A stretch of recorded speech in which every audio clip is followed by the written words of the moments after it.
Punjab National Bank (PNB) fraud of 2018 was not just a massive financial scandal, but a profound breach of trust that shook India's banking sector to its core. At 13,000 crore, the scale of the fraud was unprecedented, making it one of the largest financial scams in the country's history. Its repercussions went far beyond monetary loss, eroding confidence in the public banking system and triggering sweeping changes in regulatory and operational frameworks. To fully grasp the gravity of this case, it is essential to delve into the intricate details of the fraud itself and examine its profound consequences on the Indian banking sector. The fraud began in 2011 at PNB's Brady House branch in Mumbai. It was orchestrated by Gokulnath Shetty, a deputy manager, and Manoj Karat, a clerk. These two employees exploited their positions and a systemic lack of oversight to issue letters of undertaking, LOUs, fraudulently. LOUs are guarantees issued by a bank allowing customers to obtain short-term loans from overseas branches of other banks, primarily to finance trade transactions. Normally, issuing an LOU involves strict protocols, including ensuring adequate collateral, senior-level authorization, and accurate recording of the transaction in the bank's core banking system, CBS. In this case, none of these safeguards were followed. Shetty and Karat took advantage of vulnerabilities in the SWIFT, Society for Worldwide Interbank Financial Telecommunications System, which is used for secure international banking transactions. They issued LOUs through SWIFT without making corresponding entries in the CBS, effectively creating a parallel system that was invisible to routine audits and internal checks. Over 7 years, they issued LOUs worth billions of rupees to firms controlled by Nirav Modi, a celebrity jeweler, and his uncle Mehul Choksi, owner of the Gitanjali Group.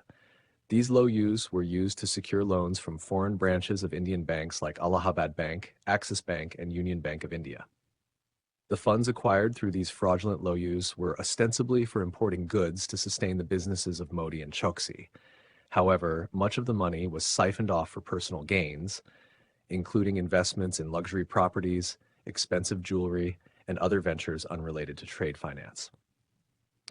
The fraudulent LOUs were rolled over multiple times, effectively creating a chain of liabilities that remained hidden due to the systemic lapses in PNB's operational and audit processes. The fraud came to light only in January 2018 when PNB refused to issue fresh LOUs requested by Nirav Modi's firms without collateral. This prompted a deeper investigation, revealing the massive scam. The fallout of the fraud was immediate and severe. PNB's stock price plummeted by over 40% in the weeks following the revelation, eroding billions of rupees in market capitalization. The public's trust in the banking system, especially public sector banks, PSBs, took a significant hit. Customers began questioning the safety of their deposits, and investors started reassessing the risk associated with PSBs. The broader banking sector faced heightened scrutiny, with auditors, regulators, and financial analysts focusing on systemic weaknesses. One of the most glaring issues exposed by the fraud was the lack of integration between SWIFT and CBS in many Indian banks. This gap allowed transactions initiated through SWIFT to bypass the core banking system, effectively creating a shadow ledger that could be exploited by insiders. Moreover, PNB's internal controls were found to be woefully inadequate. The fact that two employees at a single branch could orchestrate a fraud of such magnitude underscored the lack of accountability and oversight at multiple levels within the bank. The fraud also exposed weaknesses in the regulatory framework. The Reserve Bank of India, RBI, as the regulator of the banking system, faced criticism for its inability to detect such a large-scale scam despite its periodic audits and inspections. The scandal highlighted the need for more dynamic and technology-driven regulatory mechanisms, as traditional methods of oversight were clearly insufficient. The consequences of the PNB fraud extended beyond PNB itself, impacting the entire Indian banking sector. Several banks that had extended credit based on the fraudulent LOUs faced significant losses, adding to the already high levels of non-performing assets, NPAs, in the system. The scandal also led to a loss of confidence among international lenders and investors, making it more expensive for Indian banks to raise funds in global markets. In response to the crisis, the Indian government and the RBI introduced several reforms to prevent such incidents in the future.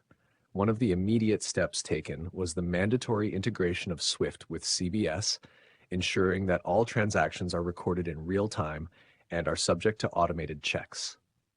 The RBI also banned the issuance of low use in March 2018, effectively eliminating the instrument that had been misused in the fraud.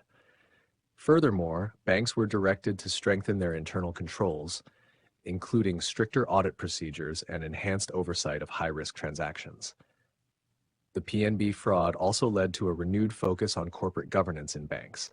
The need for accountability at all levels, from branch-level employees to senior management, became a priority. Several PNB employees, including Shetty and Karat, were arrested, and disciplinary actions were taken against others who were found to be negligent. Nirav Modi and Mehul Choksi fled India before the fraud was publicly revealed, but efforts to bring them to justice continue. Modi was eventually arrested in the UK in 2019, while Choksi took refuge in Antigua and Barbuda, complicating extradition efforts. The scandal also triggered structural reforms in the banking sector. The government initiated the process of consolidating public sector banks, arguing that larger, more robust institutions would be better equipped to prevent fraud and manage risks. Enhanced use of technology, including artificial intelligence and data analytics, was encouraged to detect and prevent fraudulent activities. The role of independent directors and board committees was also emphasized to ensure better oversight and governance. Despite these reforms, the PNB fraud serves as a cautionary tale about the dangers of complacency and the critical importance of robust governance frameworks. It highlighted how a combination of systemic weaknesses, technological gaps, and human greed can lead to catastrophic consequences. The scandal underscored the need for continuous monitoring and updating of internal controls, greater accountability at all levels of the organization, and a culture of integrity and vigilance. In conclusion, the PNB fraud of 2018 was not just a financial scandal, but a wake-up call for India's banking sector. It exposed deep-rooted vulnerabilities in governance, internal controls, and regulatory oversight, prompting significant reforms aimed at preventing similar incidents in the future. While the immediate financial losses were staggering, the long-term impact on trust and confidence in the banking system was even more profound.